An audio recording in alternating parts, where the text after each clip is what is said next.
దేవుని పరిశుద్ధ నామానికి మహిమ కలుగును గాక.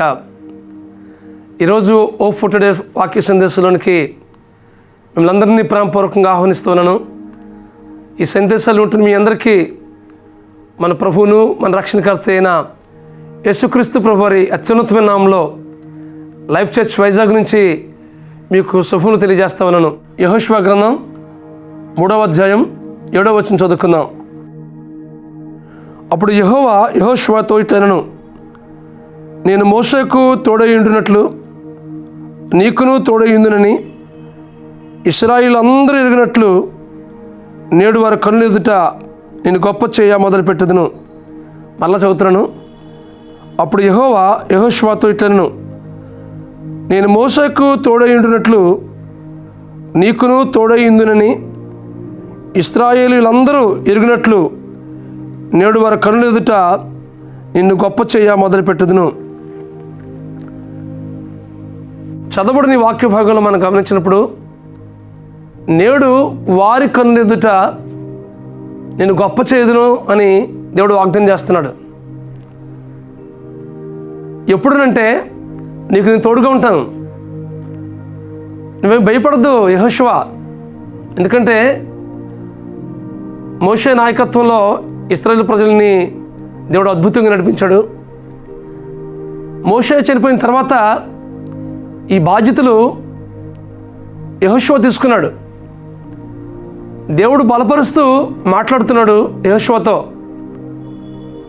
నేను మోషేకు తోడై ఉండినట్లు నీకును నేను తోడుగా ఉంటాను. నేడు వారి కనుల ఎదుట నిన్ను గొప్ప చేయ మొదలు పెడతాను అని దేవుడు వాగ్దానం చేస్తున్నాడు. యెహోషువ పరిపూర్ణంగా దేవుని మాటకు లోబడి ఆయన సంపూర్ణంగా విధేయత వహించి ఇశ్రాయేలు ప్రజలు నడిపించడానికి పూనుకున్నాడు. ఆ నేపథ్యంలోనే ఇక్కడ యోర్దాను దగ్గరికి వచ్చారు. యోర్దానులో దేవుడు కార్యం చేయబోతున్నాడు. అద్భుతంగా యోర్దాను 2 పాయలుగా చేసి కనాన్ దేశానికి నడిపించబోతున్నాడు. దానికి ముందుగానే దేవుడు వాగ్దానం చేస్తున్నాడు, నేడు వారి కన్నుల ఎదుట నిన్ను గొప్ప చేయ మొదలు పెడతాను. ఈ వాగ్దానాన్ని దేవుడు మీ జీవితంలో కూడా ఇస్తున్నాడు. నేడు వారి కన్నుల ఎదుట నిన్ను గొప్ప చేయ మొదలు పెడతాను. ఆనాడు ఇశ్రాయేలు ఎదుట అలాగే చుట్టుపక్కల వాళ్ళందరూ ఎదుట నేను గొప్ప చేయ మొదలు పెడతానని దేవుడు వాగ్దానం చేశాడు. ఈ వాక్యం ఉంటున్న మీ జీవితంలో కూడా మిమ్మల్ని కూడా దేవుడు గొప్ప చేయ మొదలు పెడతాడు. ఎప్పుడునంటే దేవుడు తోడుగా ఉన్న స్థితిని బట్టి, ఇదిగో ప్రభువా నువ్వు నా జీవితానికి నడిపించు ప్రభువా, నా జీవితాన్ని పరిపూర్ణంగా మీ సన్నిధికి అప్పగించుకుంటున్నాను ప్రభువా, నా జీవితాన్ని నడిపించు, నీకు నేను సంపూర్ణంగా విధేయత వహించి మీకు తోడుగా ఉండగలిగే జీవిత స్థితి నాకు ఇవ్వు ప్రభు అని మీరు దేవునికి అప్పగించుకున్నట్లయితే దేవుడు మీకు తోడుగా ఉండి ఈ సంవత్సరం మాత్రమే కాదు కానీ రాబోయే కాలమంతా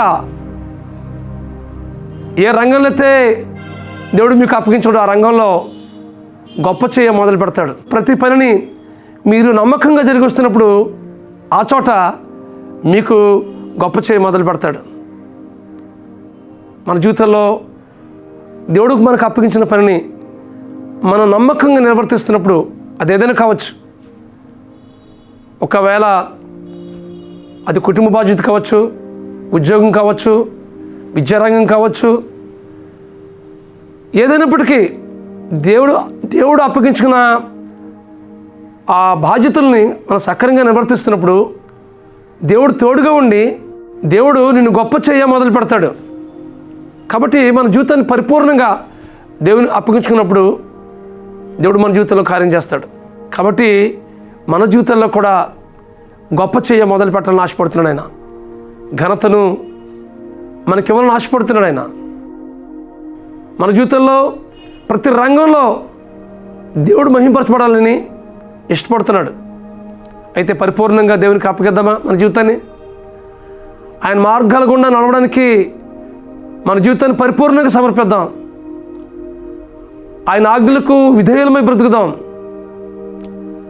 ఆయన యొక్క అధికారానికి మనం అప్పగించుకుంటూ జీవిద్దాం. తద్వారా మన జీవితంలో ఆయన తోడుగా ఉండి మనలను గొప్ప చేయి మొదలు పెట్టడానికి దేవుడు కృప చూపుతాడు. అటు కృప పరిశుద్ధాత్మ దేవుడు మనకు అనుగ్రహించి నడిపించును గాక. ప్రార్థన చేసుకుందాం. బ్రహ్మస్వరూపుడా, మహాకృపగల మా తండ్రి, ఇదిగో ప్రభువా, మీరు మాకు తోడుగా ఉండి మమ్మల్ని ఘనపరిచి అనేక మందికి మేము ఆశ్చర్యకరంగా ఉండేటట్లుగా కృప చూపించవలసింది మనం చేస్తూ, యెహోషువ మోషే జీవితాల్లో కలుగజేస్తున్న కార్యాలు మా జీవితంలో కలుగజేసి మీరు మహిమ పొందమని మా ప్రభువైన యేసుక్రీస్తు నామములో ప్రార్థించి పెట్టుకుంటున్నాం మా పరమ తండ్రి. Amen, amen, amen. God bless you friends. Have a wonderful day.